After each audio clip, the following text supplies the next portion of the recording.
Here's a copy of the TSB I printed out for reference if anyone is curious. It's readily available online. It's a download. I ordered up the new VTC actuator part from Honda Parts.com, which is actually Majestic Honda Dealers parts website, which is pretty good. I've had good experience with them in the past ordering parts, and their prices are pretty competitive. Previously, I used to buy from like Honda Parts Now or something like that, but I found that they would occasionally screw up your order and or package it improperly. So I bought the VTC actuator. I also bought Honda Bond to use as the gasket. Honda Bond liquid gasket. In my experience, this is probably the best you could buy. Hasn't leaked for me. I've previously done valve cover removals for valve cover adjustment or valve clearance adjustments. I recommend getting an OE Honda brand valve cover gasket.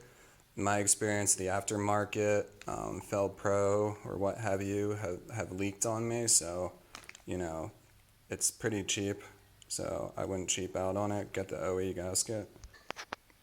Another thing I did buy too was this stopper lock pin.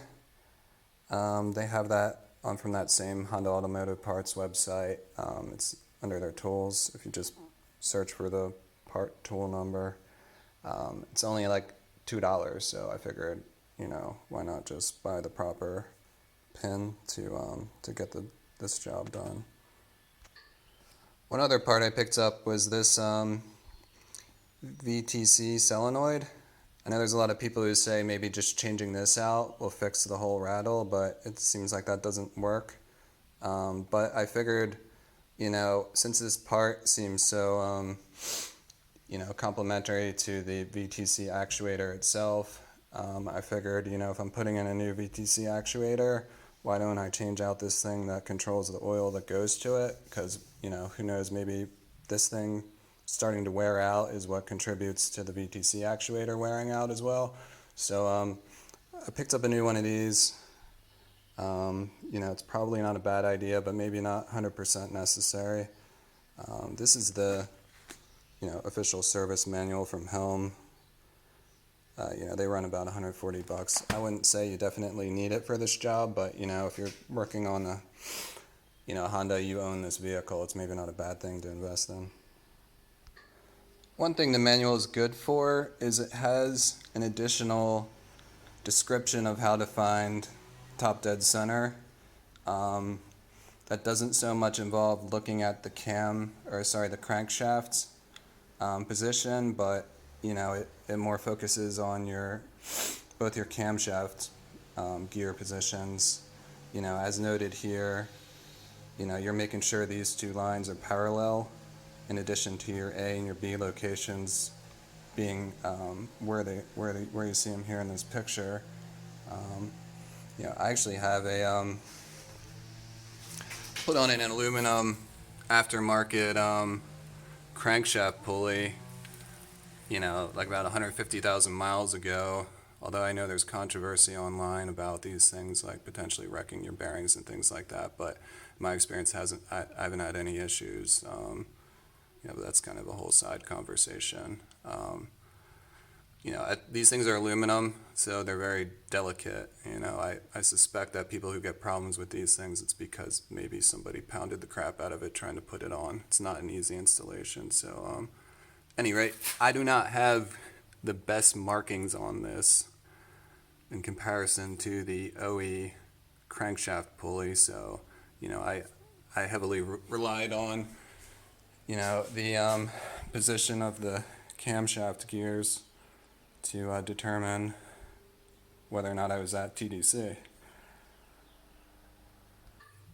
So here's where I'm at right now in the whole procedure. I decided against removing the power steering fluid attachment there.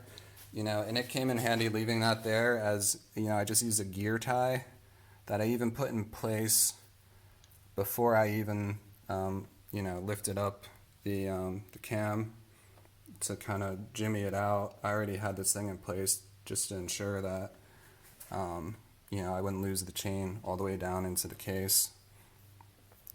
So yeah, the gear tie was good. I don't, it's probably better than a bungee cord. And then I just had like a heavy duty zip tie, and I put an extra little light duty one on the back just in case, and they're holding pretty good. One thing that hopefully didn't go bad, but that I noticed is, and they note this in the procedure, is it doesn't take a whole lot of tension to keep this thing from going slack, but it seems like you also don't want to pull too hard on the chain after you get it off, because I felt like something might have moved kind of down in the case, but maybe I'm wrong. Hopefully everything goes back together all right. Okay, just want to talk about this step 15 here, where it says mark the chain. I marked it where these dots are with a Sharpie marker, and the way I did it, if you can get a good view on that.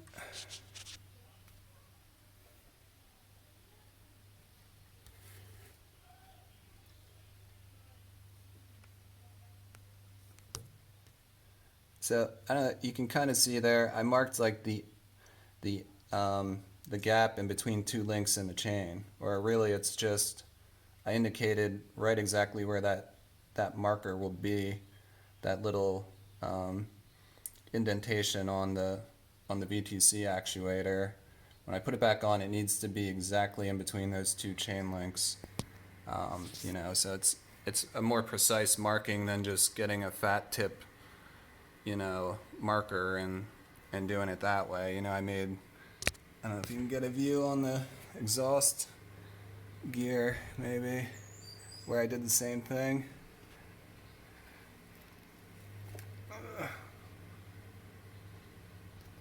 Yeah, see right there?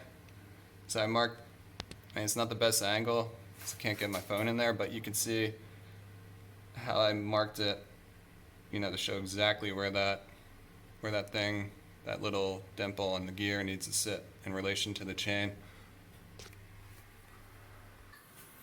Okay, so cracking the bolt loose, as you saw on, if you watched Angel's video, this guy's on there really good, and I'll show you what I did to get it loose.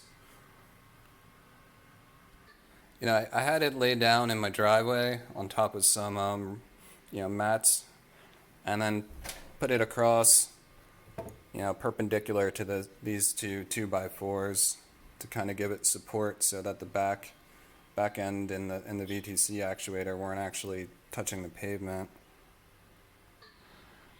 And then I use this 24mm wrench to hold it on the one end. It's actually I put this guy on the right side, similar to what Angel did. But I did this yesterday, so I don't actually have it set up at the moment, so this isn't the best visual, but you might be able to get the idea. What I did was, imagine that you have camshaft, laying right there this way, the pieces of wood going perpendicular to the to those wrenches. I just put a pipe.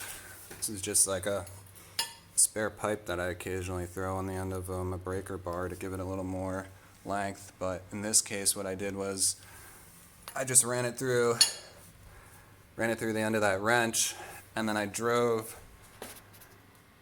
He had a great idea of using another card to help as like a kind of a part holder, but what I did was, instead of a piece of wood and a C-clamp, I used this pipe, drove another car up onto the pipe there to secure that wrench down. And then actually still had to get my wife to stand on the camshaft on either end of the wrenches but she stood right where the pieces of wood were also going, so it wasn't like bending, her weight wasn't bending the camshaft, but you know, that's why I do recommend the 2x4s going across here like that. For the breaker bar, I use this massive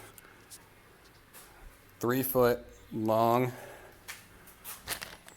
3/4 inch drive Tecton breaker bar. This thing's serious duty. You know, I needed it before when I did my crankshaft pulley replacement, and this thing is a beast. It's in a bag right now, so you don't have the best view of it, but you know, that thing plus an adapter to go from 3/4 to 1/2 inch, because I didn't use a 3/4 socket. I think it might have been 17 millimeter if I remember right, but I don't think you really needed, although it's not, you know, best practice to cheat the thing down when you're using that much force, but it worked fine. I mean, I had the 1/2 inch socket, you know, even with the 3/4 inch breaker bar, no issue. One thing to kind of note that I was confused about for a minute is to go in reverse here back to step 12 when you're gonna put that little lock pin in there. By the way, again, this cover off is a huge pain in the butt. I did end up using a razor blade, kind of similar to what the other guy had done, but I wore gloves too, so I didn't, you know, stab myself with the thing by accident, because it's really a tricky gasket to break loose and get into there. Anyway, what I was going to say is, when you're doing this, once you get top dead center, and then it tells you to turn it counterclockwise, be really careful. It's not very far. You're only turning it counterclockwise, like, I don't even know how many degrees it would be, but a really small amount, maybe like 10 degrees backwards, you know, on a 360 degree scale. You definitely do not want to turn your crankshaft counterclockwise too much. It causes the chain to like tangle and get all screwed up. You know, if you might read that in other service manuals and things like that, but typically crankshafts only want to be turned clockwise. So turning counterclockwise, dangerous. Don't do it too much. Don't overdo it. You know, just enough to get that hole in there to get your pin in. Here I'll show you what I did for step 17, removing all the camshaft holders. So yeah, the TSB doesn't give you a good diagram or numbering for the bolt order for removal. At the end it shows you the diagram for when it's time to put it back together. You have a good sequence, but you know, you can reverse that obviously to get the sequence for removal, but you know, one thing I found is, yeah, they give you the sequence here, but this is his note for installation. This is not the removal sequence, so it's an opposite numbering. Here I found, you know, it helpful just to confirm. You know, I found in my Helm manual they had a sequence for removal under the rocker arm assembly removal. Although I'm not removing the rocker arm assembly, you know, I'm just removing the camshaft holders, which are over top of the rocker arm assembly. So, but yeah, in each thing though, they note these bolts here on the side, which in my experience, you actually do not need to remove these bolts. These are for the rocker arm, and even noted kind of here in the TSB where they show you, you know, tightening those and removing those bolts. You know, I don't know. It seems questionable whether or not you even really need to touch those bolts. Honestly, just those two tabs on the end there. I left mine in place. You can see there. I loosened them, but never actually even removed them, because again, they're not really connected to any of the camshaft holders. That appears to be more so part of your rocker arm assembly pieces. So whatever, you may not, if you do it, if you're going to attempt it, you may just want to leave them alone and not even bother loosening them, because that doesn't seem required. So one thing is kind of confusing that at least I found confusing about removing all those camshaft holder bolts is it says 2 turns at a time. You know, I wasn't sure if that would be interpreted as, you know, 2 full 360-degree turns. So I started out like that, but it seemed like too much loosening of each bolt at a time. So I, after a couple bolts, I brought that down to be, I figured it wouldn't hurt to go even slower. And so I did each bolt maybe like a 45-degree turn before switching to the next numbered bolt. And that kind of seemed like it was a nice gradual loosening, you know, across all the holders, which I think is the objective here. Another thing to note is this is going way back to the beginning. One of the first things I did before I even removed the valve cover is I had an aftermarket upper strut bar going across, you know, the whole engine bay, and you know, I only temporarily reattached two of the nuts there, just to hold the whole spring canister in place, because, you know, once you take these bolts off, then raise the vehicle up, this whole thing will start to just fall out of the frame. So what I do is kind of temporarily pick it up and just snug 2 bolts on to kind of keep the whole thing from falling out of the frame and getting all discombobulated while you know, you're working, because, you know, once you raise that vehicle up, there's no more tension pushing these mounts back up into the frame, so this whole thing is just going to fall out. But yeah, in my experience, taking this valve cover off is much easier if you get rid of that any kind of strut tower bar going on up there, and that might help you keep your power steering hose line connected to the pump there. Here's an idea for when you take all your camshaft holder parts off. A good way to keep them in place is to have a screwdriver handy, punch some holes into the bottom of a shoebox as you place them in order and in position that you took them out. So, I don't know, something that worked for me might work for you too. Alright, so one noteworthy discovery. This is the old VTC Actuator solenoid. You can see it's marked R44 on the sticker. It also has these black gasketing along on the nozzle part of it there.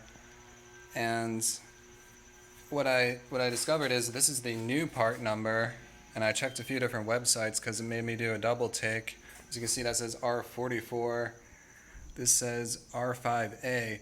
The new, this new one that I got, which is currently in my car, I can't show it to you right now, it's installed, but it looks significantly different than the old one. Not only in the sticker and the numbering, the ports are different, the whole view of it's different. You could see an image of it online. You Google that part number, you'll see what that new one looks like. Looks different, the ports are lined up differently. You know, whether or not this new part number is supposed to prevent the whole VTC grind thing to begin with, I couldn't comment on. I didn't really see anything readily available online to that effect, but you know, that might be the case, as this newer part number is supposed to help. I don't know. But yeah, maybe not a bad idea. Get the new VTC solenoid number and design part if you're going to do this job. Or maybe if you just do the new part, maybe that'll help your old VTC actuator last longer, who knows. Alright, so it's been a long time since I did any additional videoing or explaining things, so let me try to get you caught up. It's been a few months actually, and I long finished this job, but long story short, as you can see, my timing chain has been replaced. So I got the whole job done, and as I suspected, the chain jumped down on the crank. You can't see it down there when you're doing this job if you're leaving the whole case cover on, but yeah, as I anticipated, the whole thing jumped. And you know, I started the car off, I put everything back together, started the car up, and Yeah, it didn't throw any codes initially. It didn't. It ran seemingly okay. I could tell it was maybe shy a tiny bit of horsepower from, didn't feel quite as fast as it had prior to me changing the VTC actuator, but I wasn't 100% certain. Wasn't throwing any codes initially, but the second time I started the car, I immediately got this code. I'll post it in the description for the video. I don't remember the exact numbering of the code offhand, but I know the title of the code was something to the effect of the camshaft sensor being out of sync with your crankshaft. So, I knew something was up at that point with the timing, and I just figured at that point it probably jumped a tooth down on the crank when I had it slack, and the only way I figured I could fix that is if I replace the whole chain. It's not that. Cam chain removal. So yeah, I followed the Helm. You initially set your camshafts to TDC. They recommend replacing 2 of your engine mount bolts because you got to get your engine mount out of the way. This is getting your VTC solenoid unhooked. I don't think it tells you to actually remove it, but you at least got to get the electrical connector out of the way.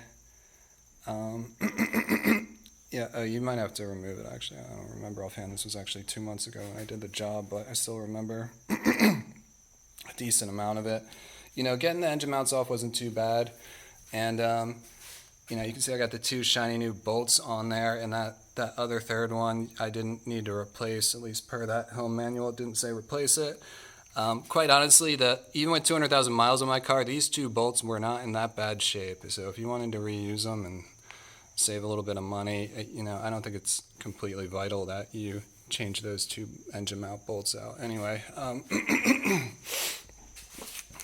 right, so yeah, got through all that. And yuck, this is probably the trickiest part, getting your whole case cover off there is or the whole case off is, yeah, you got to get your hand in some kind of tricky spots. It's really not terrible. The toughest part's actually getting it back on again with all the liquid gasket and not getting liquid gasket all over all your internal parts at the same time. So, you can get it off. It says put it back on again because, the tell that I had that I knew I was off timing was once you get that case cover off, and you have your crankshaft pulley off as well, because you got to take that off before you even get into removing the case. You got to take that, because at this point you're just lightly reinstalled it, just so you can move all your gears around. But yeah, you actually have to pull the pulley off before you even start to get the chain case off as well. So, all right, where was I? Yeah, so once you get all that off, you'll get a good look at your crankshaft sprocket, which has, this is a constant marker on the metal part on the inside there that shows you TDC mark. That doesn't move. There's another arrow on your crankshaft sprocket that moves around with the chain. And then that's gonna, so yeah, once I had everything out of the way and I could get the camshafts in TDC, it was apparent, that I was not on TDC on the crankshaft as well, so I knew, this is a really small sprocket down in there, and once you slack the chain to get your camshaft off, you're really at risk of jumping a tooth on this thing. I mean, this picture doesn't really give you the best scale, but this thing's pretty small, believe it or not. Your crankshaft sprocket is tiny for whatever reason. So yeah, once I had everything off, I saw I was not in alignment there between these two arrows, and it was, you know, case in point. This thing was at a time, and you know, I was already on my way to getting a new chain on. Anyway, the point of this video isn't to give you a step-by-step. It's more so just some extra pointers or tips if you find them useful. Although not recommended in the Helm, I decided to replace these guides. They recommend taking them off, which I guess I'd recommend doing. And a lot of times when I take things off, I'm going to be biased to putting a brand new one on. So these are all my old guides.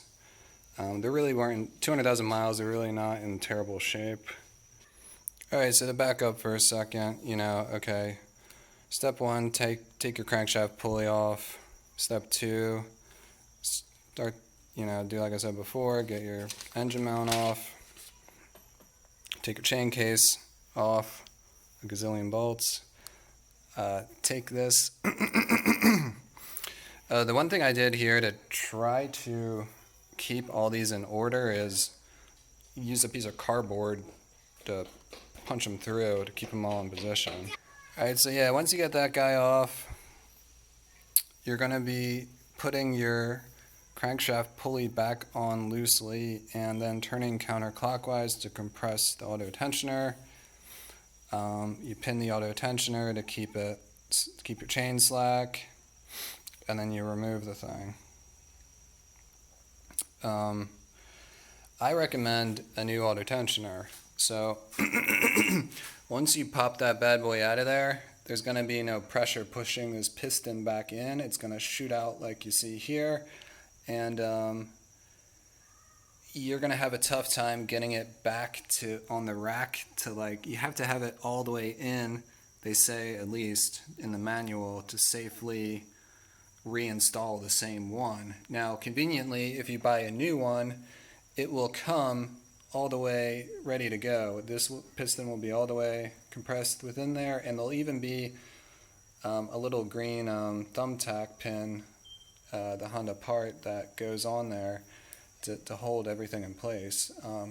So yeah, I think it was really convenient to actually, I think it was $30, buy a new one of those, and it'll make your life a little easier on what's a pretty big job.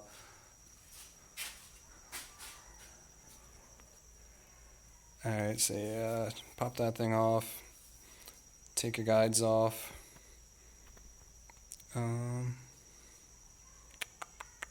Okay, what do I do here?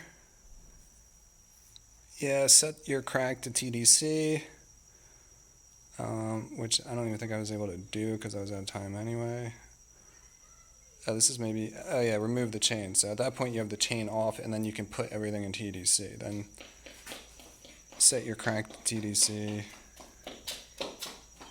This is the installation. Remove the chain. Alright, yeah, back. So cam chain installation. Whatever it says, keep your chain away from magnetic fields. Sure. And then you set everything to TDC. You set those guys to TDC.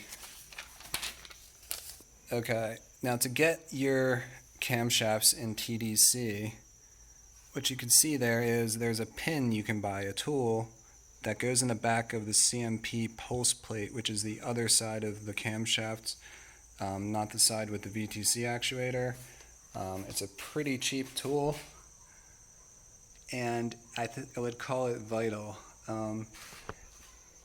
That thing will lock your camshafts in TDC.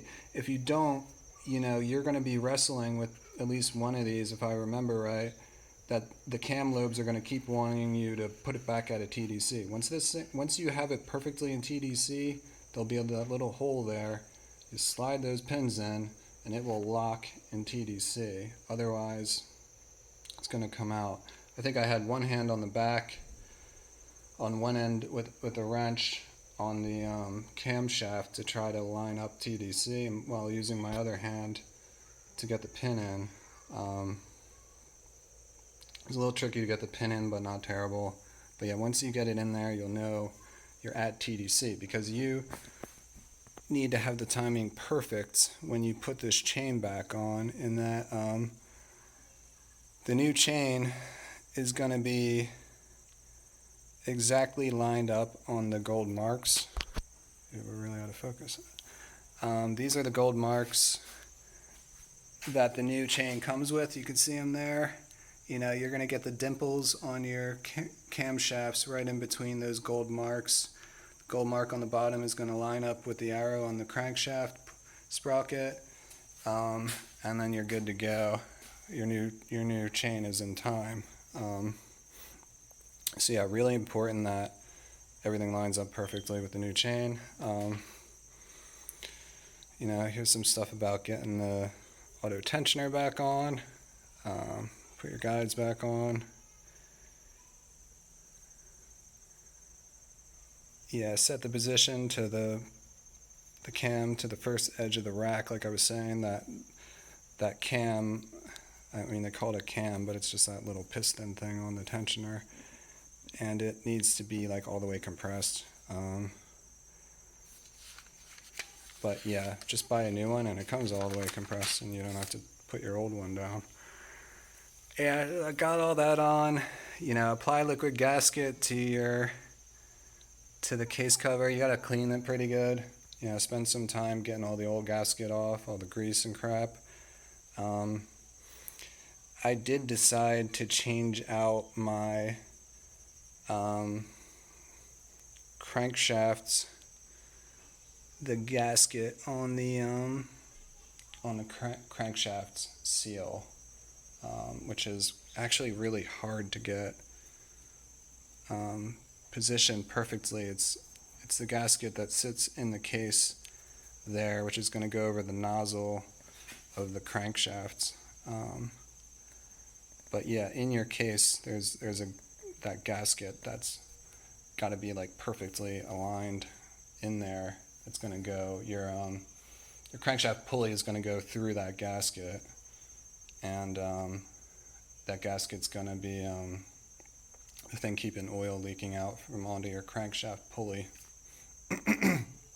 which would then get your pulley all yucky and spray oil all in your engine. You know, if yours is in pretty good shape, I maybe wouldn't mess with it, because getting that thing, maybe I'll update later once I find the page on that procedure, but that's tricky. So maybe don't replace that unless, you know, maybe if you got 200,000 miles on your car and you got the time to do it, then sure, but otherwise you may not want to mess with that thing.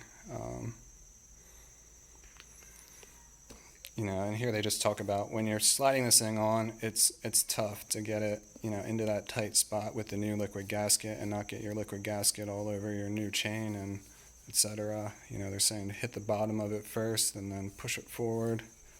Have a helper like down in your wheel well that can, you know, help you guide that thing in, because, you know, it was tough. You know, I definitely was nervous, and I kind of had the thing jammed up in there at one point. I'm like, oh crap, and you only have 5 minutes before the liquid gasket goes bad, and it would be a nightmare to clean it off again. So be careful when doing that. Have somebody help you.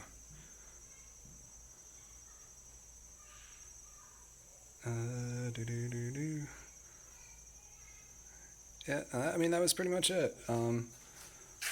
Yeah, so let me find that page on the... All right, here we go. So I replaced the chain case oil seal, which was tough. It's that little seal right there that goes over your crankshaft nozzle, and there's a special tool, that part number there. There's 2 part numbers, and you're going to need that if you want to try to do this job, at least in my opinion, because that thing's got to be in there very precisely per those specs there. I did the best I could to kind of get that thing into there, and it's not really leaking. It worked. You know, I can probably see like a tiniest bit of maybe just residual oil from the previous, from when I wet it to get the new one on. It's probably not even leaking, but if it is leaking, it's like almost not, a couple drops, if that. So it's, luckily I don't have a problem with that, because if that thing doesn't go in right, you got to take your whole case cover off again. No fun.